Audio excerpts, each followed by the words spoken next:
Welcome to Canada's most irreverent talk show. This is the Andrew Lawton Show, brought to you by True North. Coming up, the Omicron panic is causing more lockdowns and more vaccine mandates. Should we lower the voting age? Plus, Maxime Bernier on his leadership review.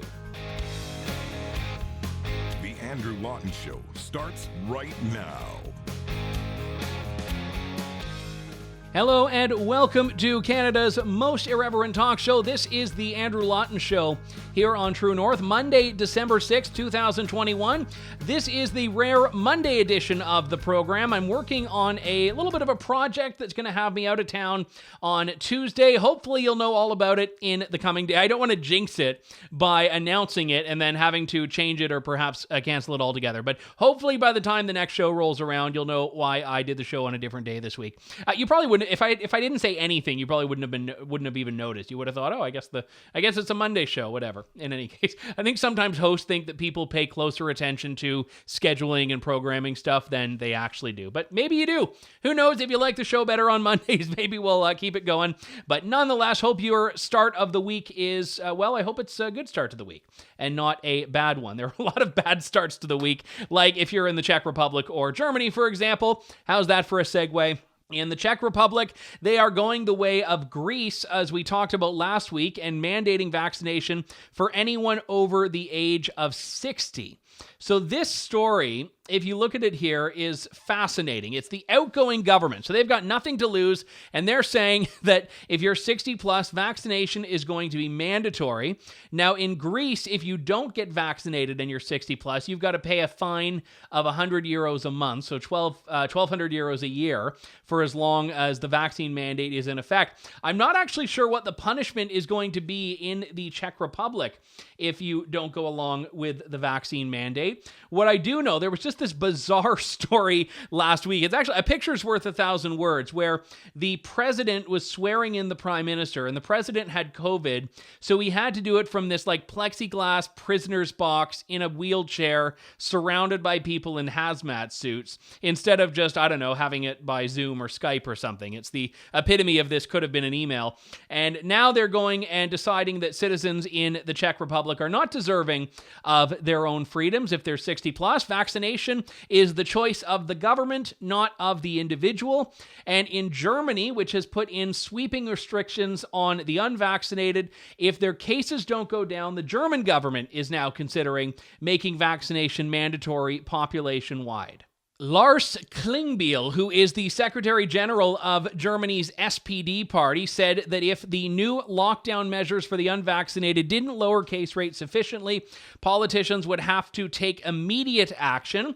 Outgoing Chancellor Angela Merkel, on her way out, has said that legislation will be drafted to make COVID vaccination mandatory and that politicians in Germany will vote on it in February. Now, February is when Austria's sweeping vaccine mandate is going into effect, and her successor, Olaf Scholz, CNBC says, is expecting the proposal to be approved because he personally supports introducing a vaccine mandate. Now, I want to make a broader point here, and to quote Norm Macdonald about Germany, I don't know if you all are history buffs or not, but Germany, believe it or not, has a bit of a sordid past when it comes to dictators and autocrats. Now, I am not comparing Angela Merkel to Hitler, not in the least. What I am saying is that countries that have been through the past that Germany has, you think would be very, very motivated to ensure that the government does not start making decisions that trample on the rights of the individual. I look at the decision being made in the Czech Republic, for example.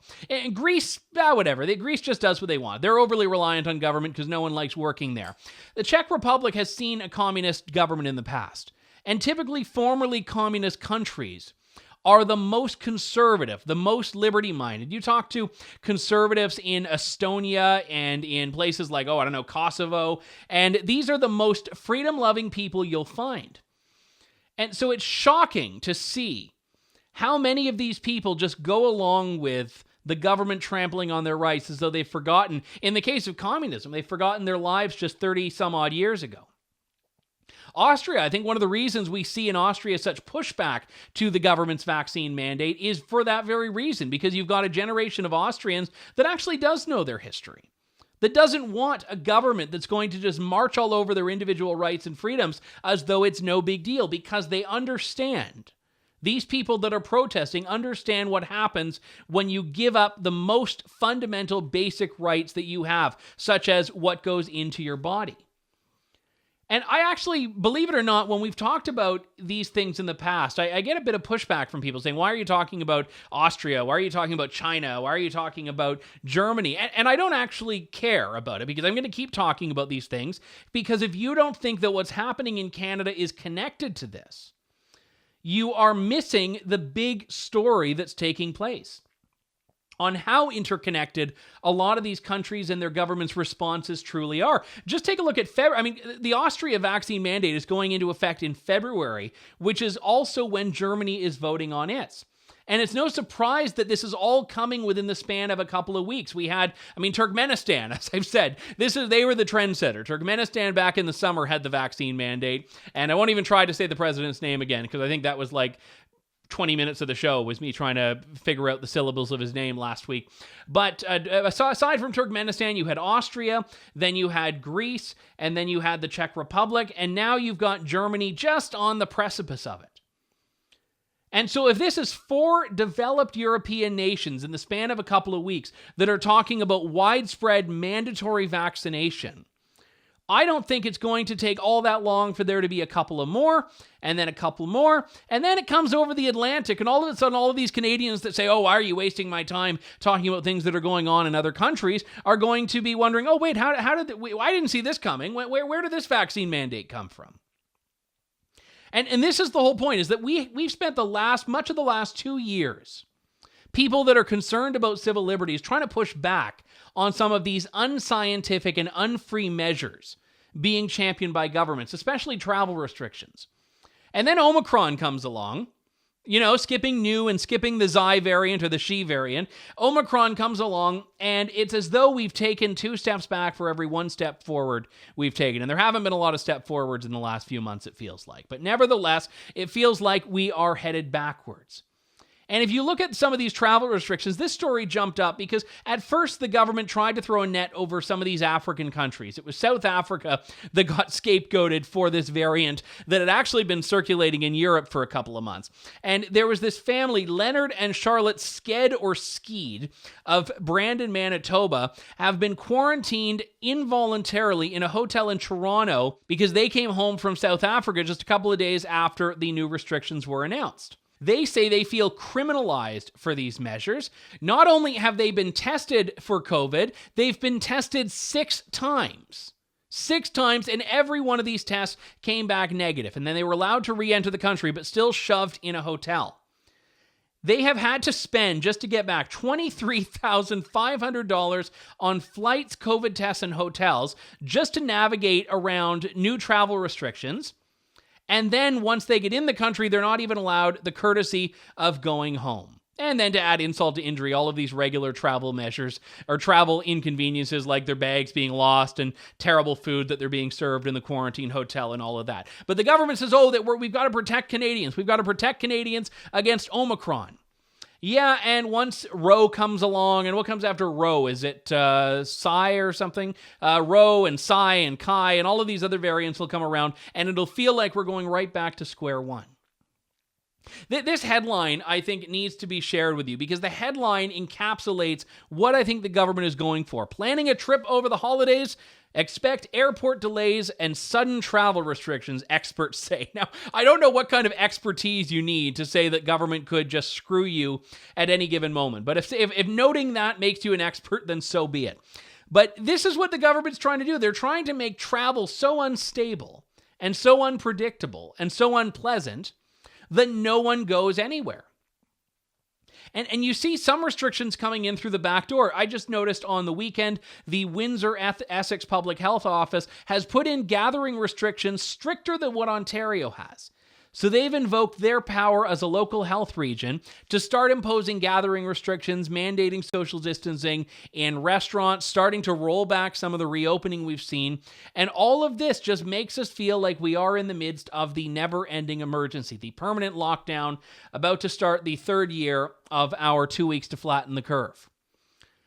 So it does feel like we are all being hoodwinked here, because people that have done everything they've been asked to, people that did the self-isolation, people that got their 2 shots and are about to get their 3rd shot, people that didn't see grandma, people that did all of these things that the government asked them to do and then later made them do.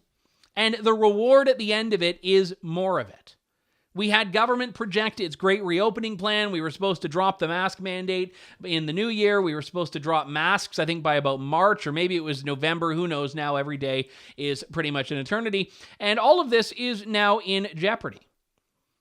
So what we are seeing unfolding now is part of a global effort by governments to roll back any of the reopening plans we've seen, all for a variant that hasn't actually given us reason to panic. All of the early evidence we're seeing shows that Omicron is more infectious and less severe. That is what you want in a pandemic, something that everyone's going to get to acquire some natural immunity, and most people are not going to be hit all that hard by. If we could turn COVID into a cold, a seasonal cold, we could all just get on with our lives. But natural immunity is like a big swear word to lawmakers. It is. And they pretend, despite this, that, oh, well, we don't know anything, we don't know what's happening, and we've got to plunge right back into the overreactive uncertainty of March 2020, which may have been justified when we genuinely didn't know what was happening. But now that we do know and can see what's happening, is being used to justify more infringements on your and my freedoms. And if a Canadian government tries to impose another lockdown, my message to them is good frigging luck. Because I do not think most Canadians have it in them to go along with it. And I know last week I talked about that poll of Canadians that found a lot of people didn't want their unvaccinated relatives over. And I had a lot of you listening that didn't buy the poll. I do buy the poll. I actually believe that that's where most Canadians are on this. I believe that people that want to cling to their civil liberties are increasingly a minority in Canada. That's just my own pessimism seeping in. But even in spite of that, I think if the government says we're going into lockdown again, it's going to turn a lot more people into fire-breathing libertarians. There was a line I saw in some article a while ago that said there are no libertarians in a pandemic.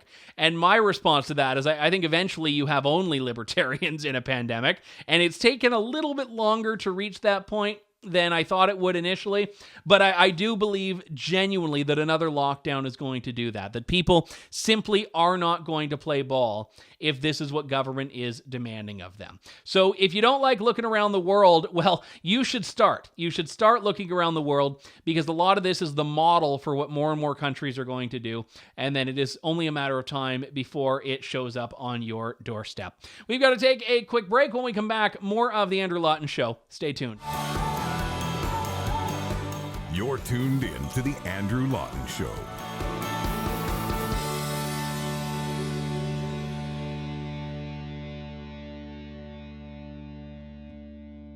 We are back. This is The Andrew Lawton Show here on True North. Here's an idea that hasn't come up in a while. It's not a new one by any stretch.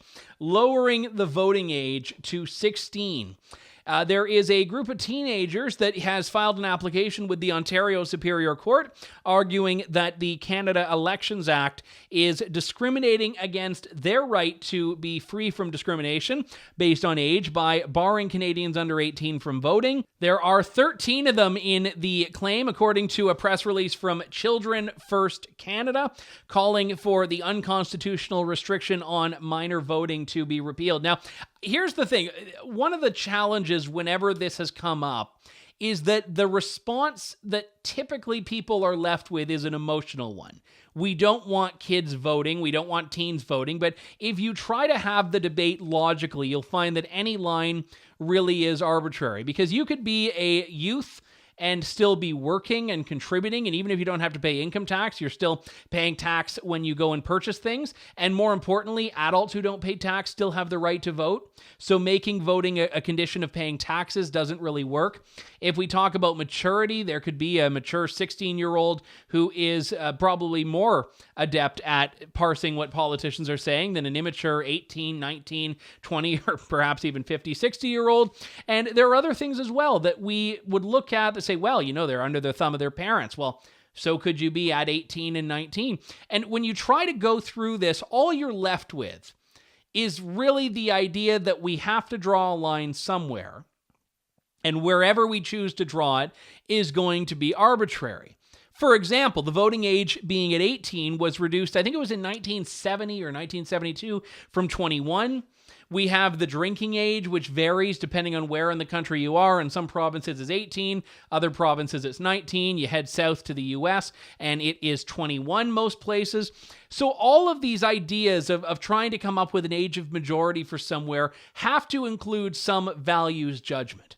Now, the way the Charter of Rights and Freedoms is worded, they have a claim. Under Section 3, you have a claim that says every Canadian citizen has the right to vote, not every Canadian but. And under Section 15 of the Charter, you have voting rights, which guarantee people freedom from discrimination based on a number of criteria, including age.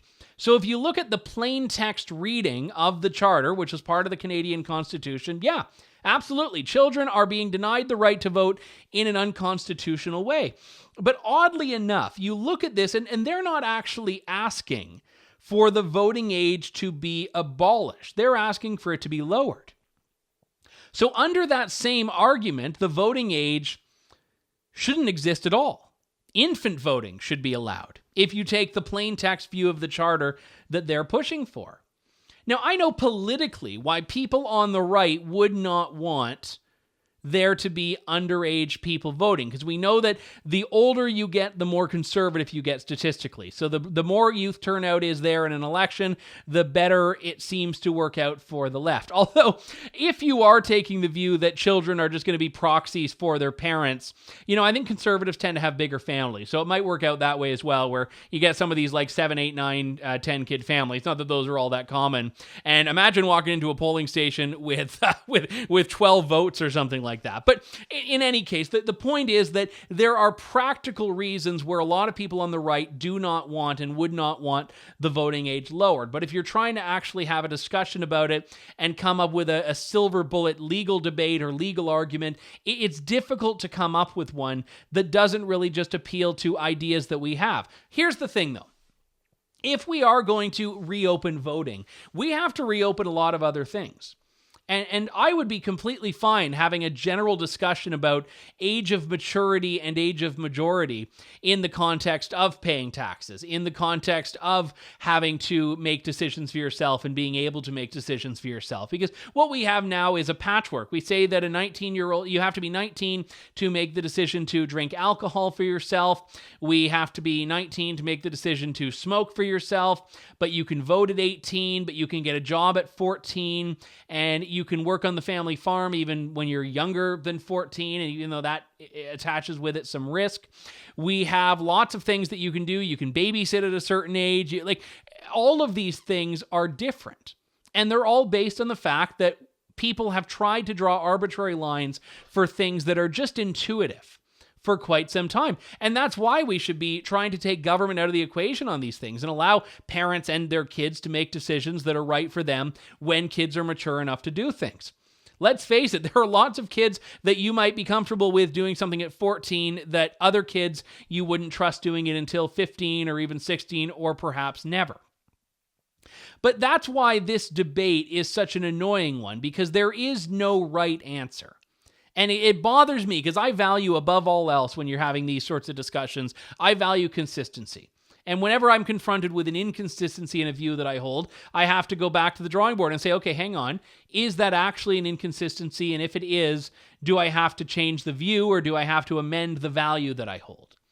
And that's a practice that I'm happy to partake in. That's why free speech and open debate are so important, because you have to be able to challenge your views.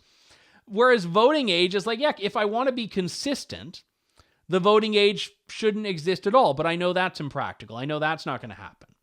So it's one of these situations that just has no right answer, that is just going to be dealt with warring factions who are really battling over something that isn't pure and isn't ideological. They're arguing over outcome. The people that are saying this is great are inherently left-wing people that love the idea of flooding the voter rolls with 16-year-olds. The people that are against this are conservatives who are mortified by the idea of having more 16-year-olds voting. So if we could at least be honest about people's motivations, I feel we could see past the fact that there isn't perhaps a moral high ground we can cling to on either side of this debate. We've got to end things for this segment here. When we come back, though, we'll talk to Maxime Bernier about the leadership review that he survived very handily in the PPC. That's coming up next. Stay tuned. You're tuned in to The Andrew Lawton Show. Welcome back to the Andrew Lawton Show. Well, we've talked about it at great length on this program, the significant rise in People's Party of Canada support from the 2019 election, where the party got 1.62% of the vote, to this past election in September, where they nearly tripled that, coming up at 4.94% of the vote, more than double what the Green Party got. Nevertheless, after two unsuccessful elections, Maxime Bernier, the founding PPC leader, put himself through a leadership review, and the results came in this past weekend, and of 57.5% of the PPC members who voted in the leadership review, Maxime Bernier had the support of 95.6% of them. The question was very simple: do you support Maxime Bernier remaining as leader of the People's Party of Canada? So PPC leader Maxime Bernier has said he has a renewed mandate, and he's forging ahead into the next election whenever that may come, and he joins us now. Maxime, always a pleasure to talk to you. Thanks for coming on today. Thank you, Andrew. I'm very pleased to be with you and very proud with that result. I believe that we have a strong mandate to go on and push our ideas. So why did you decide to have a leadership review? Because, after 3 years, yes, like you said, I funded that party. And after 3 years, I didn't win the last election. I didn't win my own former riding in Beauce in 2019, didn't win my own riding in Beauce in 2021. And I said, it must be the time to have a leadership review. And I think yet to have a mandate to do what we need to do as a political party that is growing. And we decided to do that with an independent firm based in Montreal. The process started early November up to last Friday. So very pleased, good result. And now we're ready for the future. Now, I know that when the leadership review was announced, there was a cutoff point. No one who became a member after September 20th, the election, could vote in it. Did that exclude people that may have previously left the party because they might have had some concerns over your leadership? Well, we decided we needed a date for that. So we decided the election date would be a good date just to do the cutoff. And we did it with that date. No, when we said that publicly and on social media, we didn't have any members that called us or sent an email about, I didn't have time to renew my membership. So, no, I think it was a fair process. So moving ahead, you've got this mandate, 95.6% of those who said they supported you. What do you believe is the benchmark for success moving forward? Because I know you've talked about in the past how it took the Green Party 30 years to get to the point where they're at now, which a lot of those gains tend to have been rolled back in the last election. But for you, looking ahead to the next election, where do you need to go to convince your members and your supporters that the PPC is still on the right track? I believe at the next election, it will be important for us as a political party to have a seat, and actually for me as a leader to have a seat. And I can tell you that I don't know where I will run, but I believe that maybe it won't be in Quebec. We will look at all the ridings and take the best one for me where I have the better chances to win that riding. So it can be out west. And my goal is to move in that riding that we will choose a couple of months before the election. And so I wish I'll be able to be back in Parliament. That would be an important goal for me personally. And for the party, I believe that, from 5%, 4.9, like you said, If we can go to 8%, that will be great also. Step by step, we need to be there. Actually, right now in the polls, we are around 10%. So let's build that party, and that's what we are doing right now. Actually, Andrew, what we want to do, we want to approve candidates as soon as possible early next year. So we don't want to do like we did before the last general election. We were rushing to approve our candidates at the last minute. We will do that in the beginning of next year with an open and fair process. And our candidates will be able to be active on social media, to campaign in their riding. That will help us to be ready for the next general election that can be in 2 years or 3 years. What you just described of looking for a seat that might be a little bit more winnable than Beauce, we saw in the last election Derek Sloan decide to run in a seat that he thought was safe out west and did not particularly well there. A lot of Albertans said they were very frustrated with someone trying to sort of jump into Alberta despite not being from there. Are you concerned that would be your reception if you tried something like that? But first, we must say that he was not a member of a party. He didn't create a party. People were voting for him as an independent. And we are a real political party all across the country. We have an organization all across the country. So that's why I said also it must be important for me personally to move in that riding, not just being there a week before the election like Derek did, but to be serious about that and to move there. Actually, I had that discussion when I was in Florida with my wife, Catherine, and she understands that as a leader, my goal will be to be elected. So that's why I believe that moving there before the election, people will look at me as being a real candidate and a real member of parliament if I'm elected for them in that riding. You and I talked about this during the last election when I was out with you in Alberta, and I saw, to your credit, a lot of huge support in places that aren't even traditional conservative strongholds like downtown Edmonton. But one of the things that I've noted, and a lot of people have seen throughout the last election, was that there was a lot of PPC support from people that might not have been historically conservative voters. They may be non-voters. They might have even been Green or NDP voters, but they were very against vaccine mandates and vaccine passports and found the PPC to be the only party pushing for these things. If in 2 or 3 years vaccine passports are not a thing, COVID is not a thing, we hope, how do you recapture or maintain those supporters? Yeah, actually, I hope it won't be a subject of next election. In 3 years, we are living in a kind of a totalitarian state here in Canada. So, but you're right saying that all these people, because we were and we are still the only party that is fighting for individual freedom and personal responsibility. So at the next general election, if it's not the main subject, I believe that the economy will be the subject, like inflation. I spoke about it a long time ago, and inflation is a hidden tax. It's hurting mostly the poor people in our country.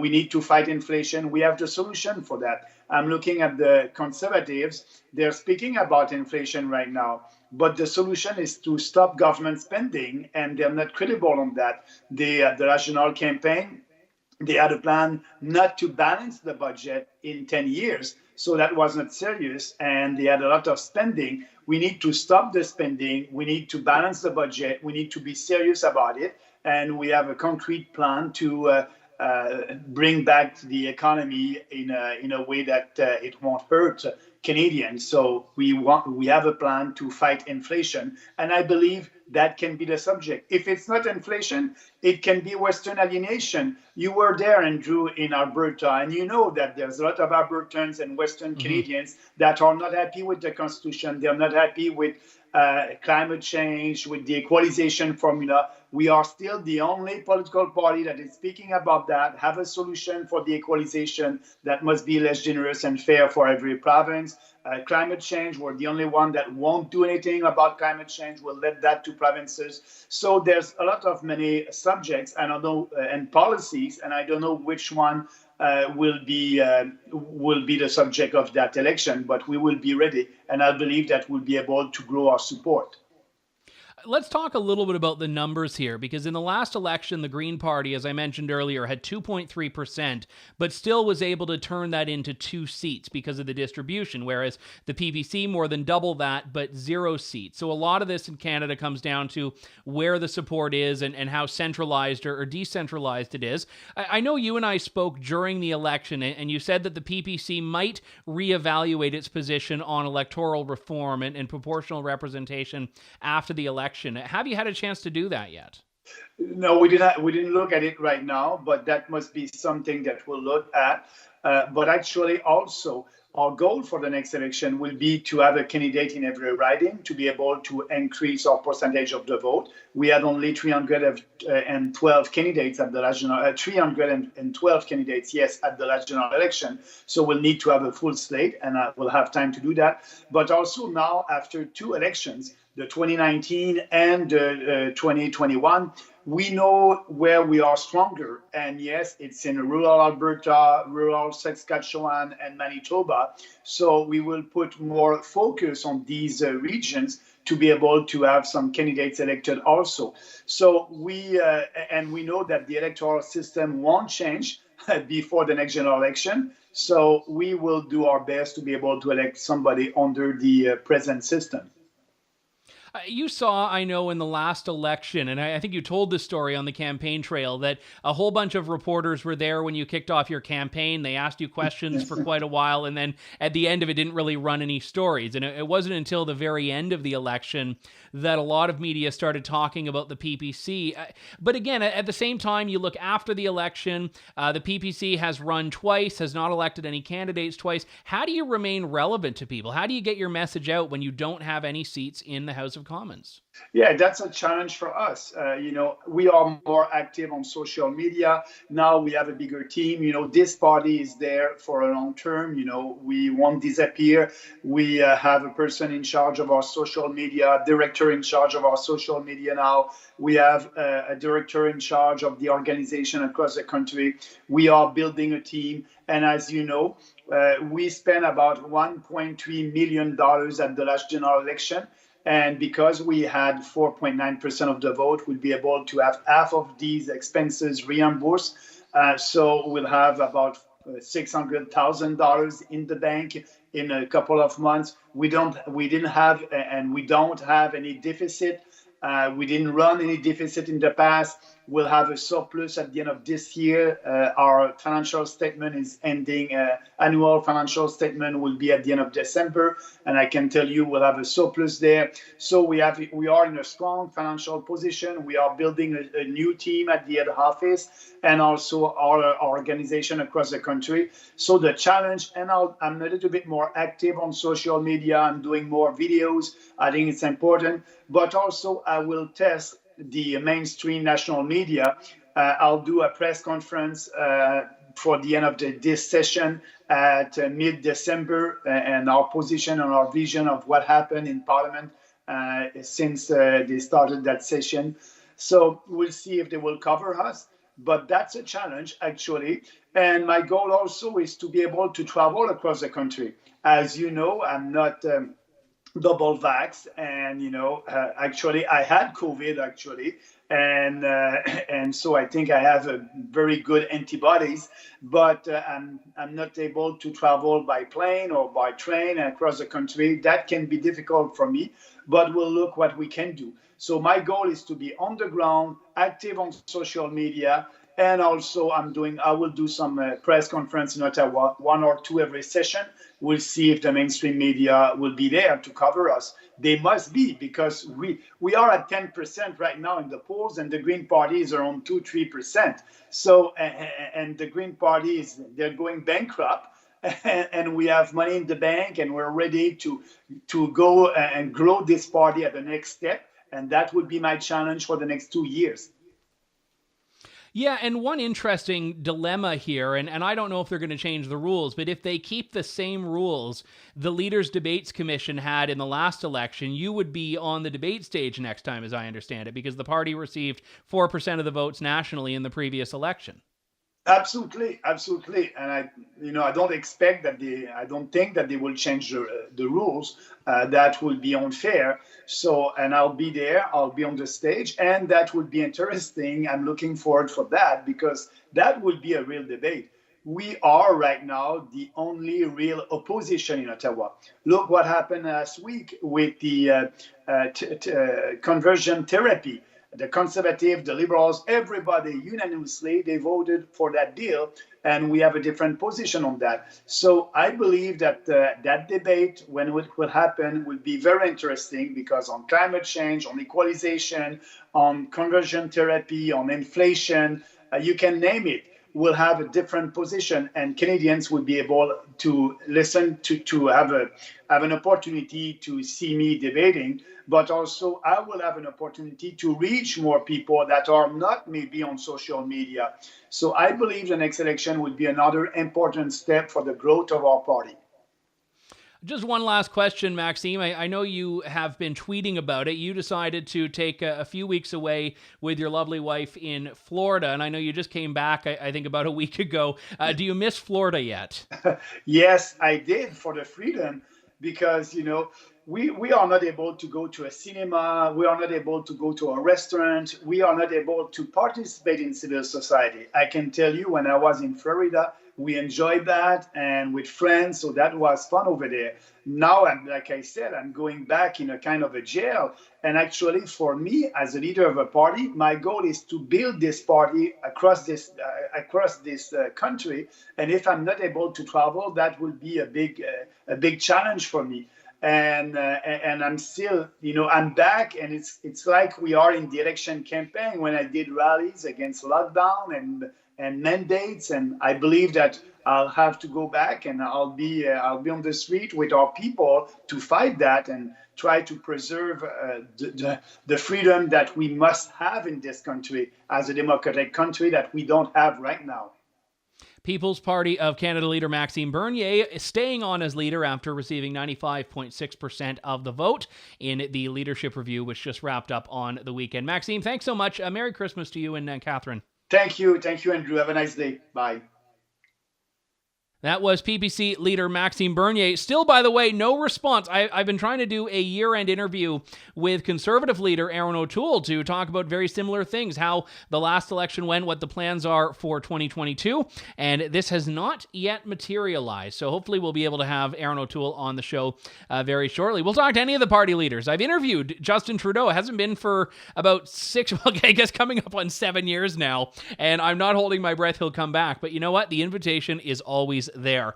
With that, I've got to bid adieu for today. We will be back in a few days' time with more of Canada's most irreverent talk show. This is the Andrew Lawton Show here on True North. Thank you, God bless, and good day. Thanks for listening to the Andrew Lawton Show. Support the program by donating to True North at www.tnc.news.